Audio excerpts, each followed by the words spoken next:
অনেকের মোবাইলে খুব দ্রুত ব্যাটারির চার্জ কিন্তু শেষ হয়ে যায়। আবার অনেকের মোবাইলে আছে যাদের ব্যাটারি কিন্তু হঠাৎ করে ফুলে যায়, এমনকি বাস্টও কিন্তু হয়ে যায়। এখন এই পর্যায়ে মাঝে মাঝে একটা সেটিং আপনারা করে রাখবেন, সেটা হলো কি ব্যাটারি রিসেট। যদি আপনারা সেই ব্যাটারিটা রিসেট করে রাখেন সেক্ষেত্রে কিন্তু এই সমস্যা আর আপনারা এই সমস্যা আর কোনো সময় পড়বেন না। চলুন এই সেটিংটি কীভাবে করবেন, ব্যাটারি রিসেট কীভাবে করবেন দেখিয়ে দিই। বন্ধুরা, এই জন্য আপনারা আপনাদের মোবাইলে থাকা ডায়াল প্যাডটি ওপেন করবেন। ওপেন করার পর এখানে গিয়ে আপনারা লিখবেন স্টার হ্যাশ, তারপরে 9900, ঠিক আছে। তারপরে হ্যাশ দিবেন। দেওয়ার সাথে সাথে কিন্তু কয়েকটি কোড নাম্বার চলে আসবে, সেটা আমি আপনাদেরকে দেখাবো। এর আগে বলে রাখি, আমার এই মোবাইলটি কিন্তু স্যামসাং।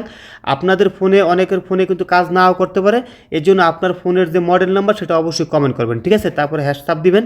চাপ দেওয়ার পরে আপনাদের সামনে এইরকম চলে আসবে। এখানে দেখবেন ব্যাটারি রিসেট লেখাটা কোথায় আছে সেটা খুঁজে বের করবেন। দেখুন, এই দেখুন এখানে কিন্তু অলরেডি লেখা চলে আসছে। এই দেখুন ব্যাটারি স্ট্যাটাস রিসেট।